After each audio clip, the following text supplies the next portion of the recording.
इंद्रादि देवगण, सप्तर्षि, प्रजापति, गंधर्व, अप्सरा आदि दिव्य वस्त्राभूषणों से सुसज्जित होकर अर्जुन के जन्म का आनंद उत्सव मनाने लगे।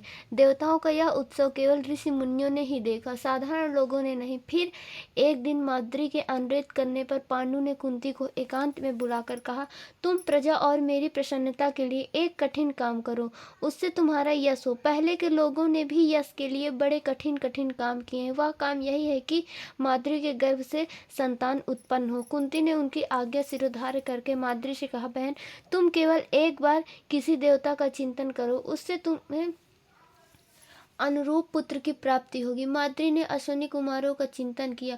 उसी समय अश्विनी कुमारों ने आकर नकुल और सहदेव को जुड़वा उत्पन्न किया। दोनों बालक अनुपम रूपवान थे। उस समय आकाशवाणी ने कहा, ये दोनों बालक बल, रूप और गुण में अश्विनी कुमारों से भी बढ़कर होंगे। ये अपने रूप, द्रव्य, संपत्ति और शक्ति से जगत में चमक उठेंगे।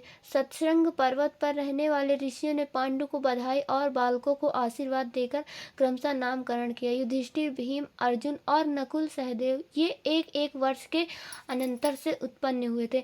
बचपन में ऋषि और ऋषि पत्नियां इनके प्रति बड़ी प्रीति रखते थे। राजा पांडु भी अपने पुत्र और पत्नियों के साथ बड़ी प्रसन्नता से वहां निवास करने लगे। वसंत ऋतु थी, सारे वनवृक्ष पुष्पों से लद रहे थे। उनकी शोभा देख देख कर सभी प्राणी मुग्ध हो रहे थे। राजा पांडु उसी वन में विचर रहे थे और उनके साथ अकेली माद्री भी घूम रही थी। वह सुंदर वस्त्र धारण किए बहुत ही भली लग रही थी। युवावस्था, शरीर पर छीनी साड़ी और मुख पर मनोहर मुस्कान देखकर पांडु के मन में काम भाव का संचार हो गया, मानो वन में आग लग गई हो। उन्होंने बलपूर्वक माद्री को पकड़ लिया। उसके बहुत कुछ रोकने और यथाशक्ति छुड़ाने की चेष्टा करने पर भी उसे नहीं छोड़ा। वे काम के नशे में इस प्रकार चूर हो रहे थे कि उन्हें श्राप का कुछ ध्यान ही न रहा।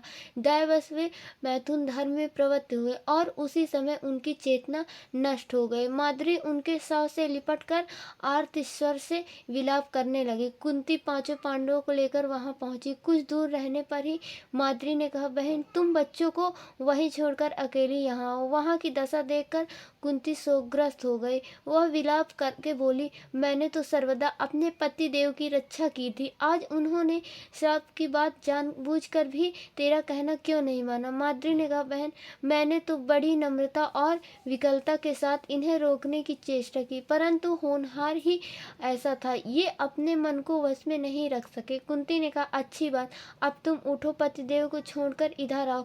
तुम इन बच्चों का पालन पोषण करो। मैं इनकी बड़ी पत्नी हूँ, इसलिए इनके साथ सती होने का मुझे अधिकार है। मैं अब इनका अनुगमन करूंगी। माद्री ने कहा, बहन अपने धर्मात्मा पति के साथ मैं ही सती होऊंगी। मैं अभी युवती हूँ, मुझे ही इनके साथ जाना चाहिए। तुम बड़ी हो बहन, इतने के लिए मुझे आज्ञा दे दो। तुम मेरे पुत्रों के साथ भी अपने ही पुत्रों जैसा व्यवहार करना। मुझसे विशेष आसक्ति के कारण ही पतिदेव की मृत्यु हुई है, इसलिए भी मैं ही इनके साथ सती होंगी। माद्री ऐसा कहकर अपने पति देव के साथ चिता पर चढ़ गए और पतिलोक को सिधारी।